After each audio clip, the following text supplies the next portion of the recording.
Muito bem, estamos de volta para o terceiro e último bloco do programa Boa Noite Rio Branco desta quarta-feira. E neste bloco nós vamos falar sobre segurança pública, mais especificamente lá no interior das penitenciárias, do ponto de vista de quem tem que zelar pela segurança dos presos, que são os agentes penitenciários. Eles estão propondo agora uma audiência pública para falar das deficiências da profissão, do que precisa ser melhorado, reconhecem que houve alguns avanços, mas isso nós vamos ouvir aqui do Adriano Marques, ele é presidente do Sindicato dos Agentes Penitenciários do Estado do Acre. Boa noite, Adriano. Boa noite, meu amigo. Como Tudo vai? bem? Tudo. Adriano, essa audiência pública, vocês estão propondo, os sindicatos, os senhores do Sindicato dos Agentes Penitenciários, em função do que exatamente? Na verdade, é para levar o nosso dia a dia para os nossos representantes legais, os deputados. Vocês... eu queria que você falasse um pouco sobre os riscos. Todo mundo, quem não conhece uma penitenciária, eu conheço, já entrei uma vez. Não é um ambiente muito agradável de se estar. Confesso a você que nem para visitas eu gosto muito de ir na penitenciária. Para quem trabalha num local como esse, deve ser um nível de estresse muito grande. Muito elevado. Tanto é que, recentemente, nós apresentamos uma proposta de um projeto de lei específico para tratar da saúde mental do servidor penitenciário. A nível de Brasil, nos últimos 10 anos, cerca de mais de 2.000 agentes penitenciários foram assassinados. Então, você tem uma média de 200 por ano. No intervalo de menos de 36 horas, um agente penitenciário é assassinado no Brasil.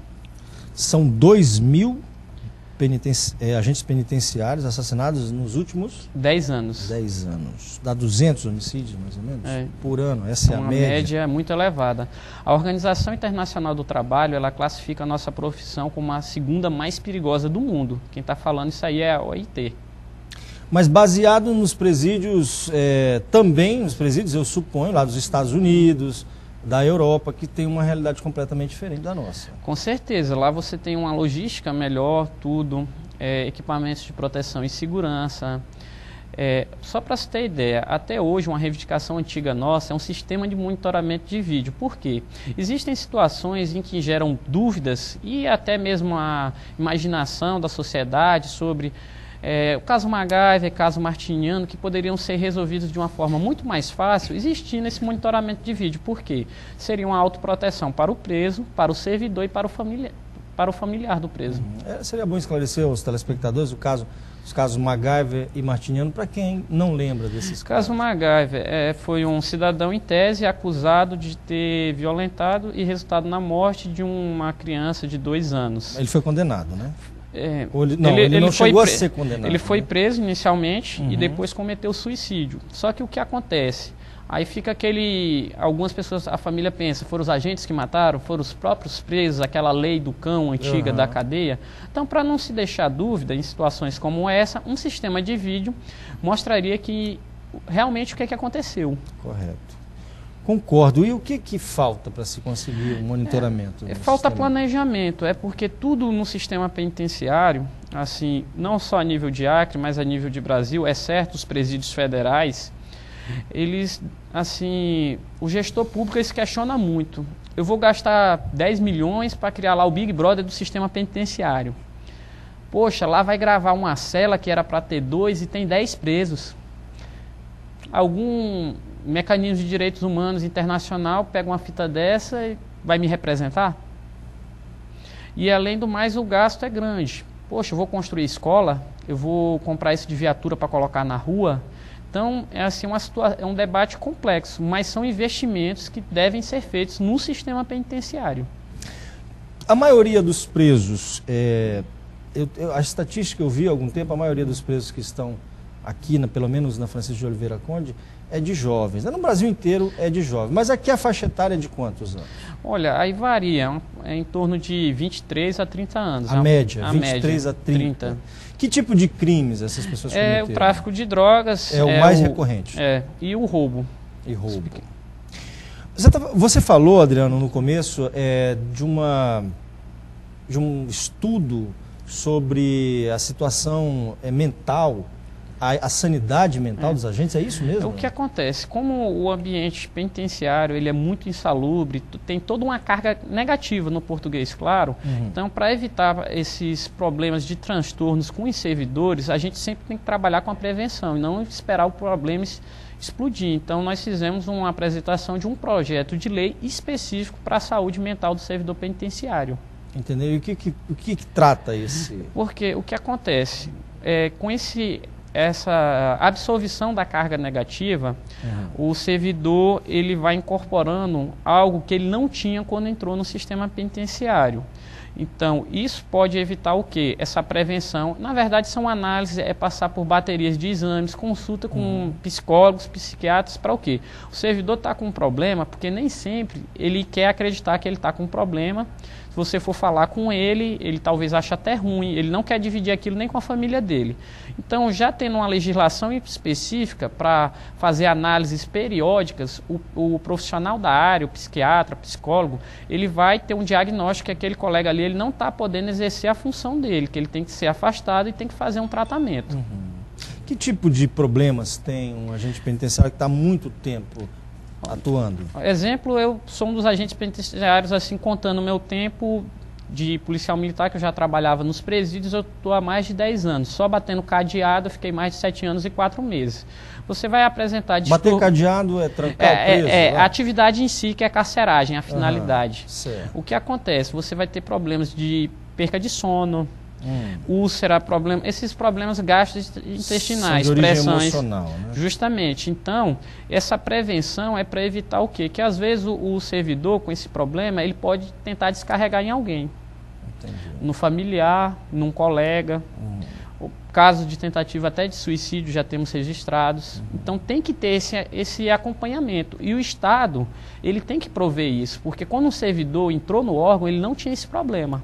Você você tem algum colega que esteja atualmente passando por um tratamento por causa dessa pressão? Atualmente, sim. Eu conheço não só um caso. Não vou citar aqui o nome, por questão de ética, mas existem mais de um caso.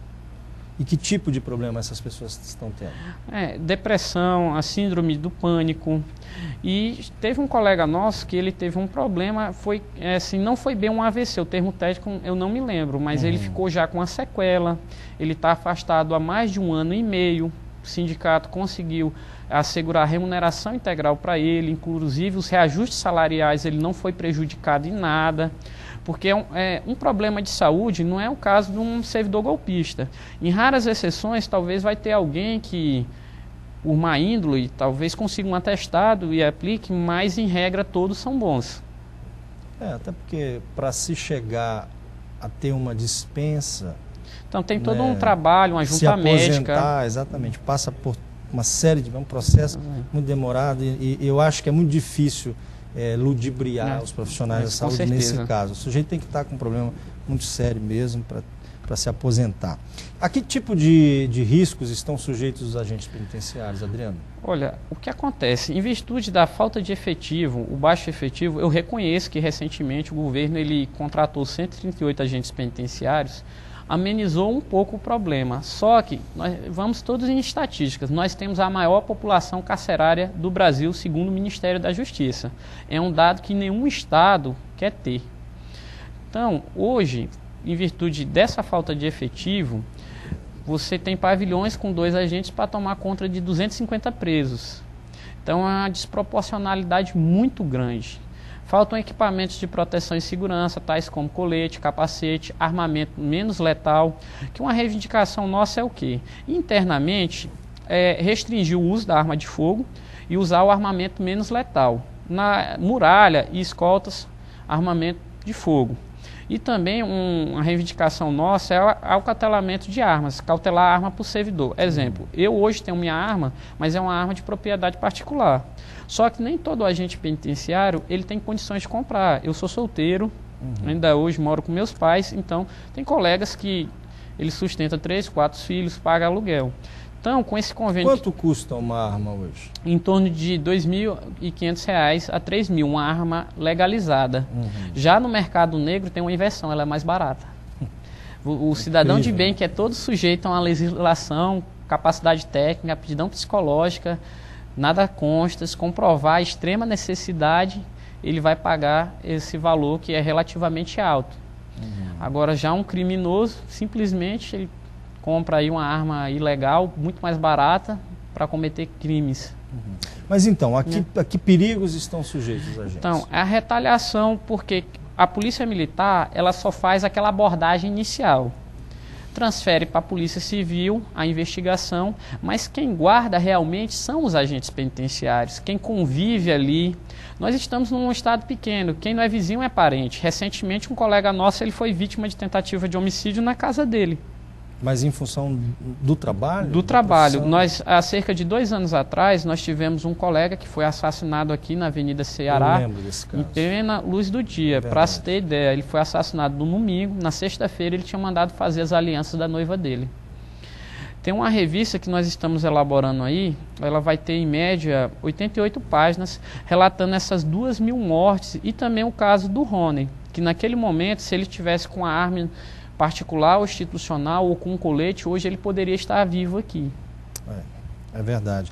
Em relação aos equipamentos de segurança, antes de começar a gravação, você nos disse aqui que o governo está recebendo algumas foi feita armas uma do parceria Estado de São Paulo. com o Estado de São Paulo, tanto é que, assim, em termos de legislação, o nosso Estado hoje é referência. A nossa identidade funcional do agente penitenciário, ela assegura o porte de arma, inclusive fora de serviço, igual vários estados aí. O porte de arma ele está regulamentado em mais de 23 estados. Então, não aqui? Não, está regulamentado. Aqui está em 23... Inclusive foi uma reivindicação que vocês do sindicato, fizeram, né? Com certeza. E conseguiram. Conseguimos, através de um amplo debate. É porque às vezes questionam assim que hoje o agente penitenciário do Acre, ele é um servidor administrativo com porte de arma. Anteriormente nós tivemos uma turma que eles eram servidores policiais civis, que também é uma reivindicação nossa atual, essa vinculação. Por quê? O Estado ele ganharia aí em torno de 1.000 policiais a custo zero. Nós não sairíamos do presídio. Na verdade, nós teríamos mais prerrogativas, como exemplo, fazer investigações, a legalização de fazer interceptação telefônica pelos próprios agentes penitenciários. Certo. Mas é isso aí, a interceptação telefônica pelos próprios agentes, isso não fere um princípio constitucional? Não, mas aí é com autorização judicial, sim. tudo dentro da legalidade. Claro. Com certeza, isso aí. Ô, Adriano, eu quero te fazer uma pergunta, porque as pessoas dizem, o senso comum diz que a penitenciária é uma universidade do crime, né? O sujeito entra lá, um pequeno delinquente, cometeu pequenos delitos, como um furto simples, por exemplo, e chega lá dentro, a convivência o torna pior, muito pior do que ele entrou e acaba saindo de lá. Em alguns casos, já houve muitos casos de bandidos de alta periculosidade. Você confirma isso? A tua convivência lá dentro? É assim mesmo que se dá? É o que acontece. Em virtude dessa superlotação, que uma cela que era para ter 2 ou 3 tem 10, então você pega o sangue novo na linguagem lá dos presos, aquele que chegou agora. O cara que talvez fez uma burrada na vida e ele passa a conviver ali com profissionais do crime. O crime virou uma profissão para algumas pessoas. Ele entra e sai nesse ciclo vicioso. Então isso realmente existe, não só aqui no Acre, mas a nível de Brasil.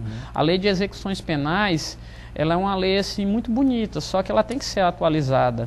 Porque ela foi regulamentada num período em que se via muito preso político. Aquela pessoa que, vamos protestar pelos direitos sociais, tudo, e essa pessoa, muita gente questiona o auxílio reclusão, que ele é superior ao valor de um salário mínimo. Exemplo, um gari que trabalha 40 horas, a remuneração dele é inferior a um auxílio reclusão. Mas eu vou te falar, o auxílio reclusão é uma excrescência do governo do Fernando Collor de Mello. Foi aprovado durante Fernando Collor de Mello. O sujeito está preso, lá matou um pai de família, está preso, ele tem direito a 900 e poucos reais, é isso? É quase aproximadamente isso. 900 e poucos reais. Eu vi os valores atuais, 968, se eu não me engano, eu vi algum tempo atrás.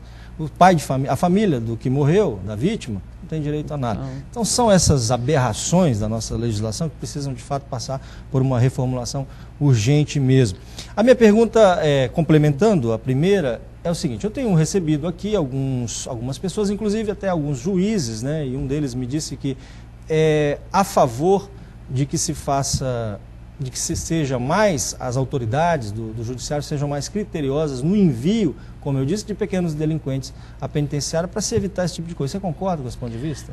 Eu concordo assim, tem soluções alternativas, só que aquilo, você tem que dar de César o que é de César. Você não pode passar a sensação de impunidade que já assola o país. Então você vê que o cara furtou ali um produto, de alguma forma ele tem que tentar ser ressocializado e pagar aquilo proporcionalmente. O que não pode é misturar aquele pequeno delinquente com, vamos supor, uma arcola da vida.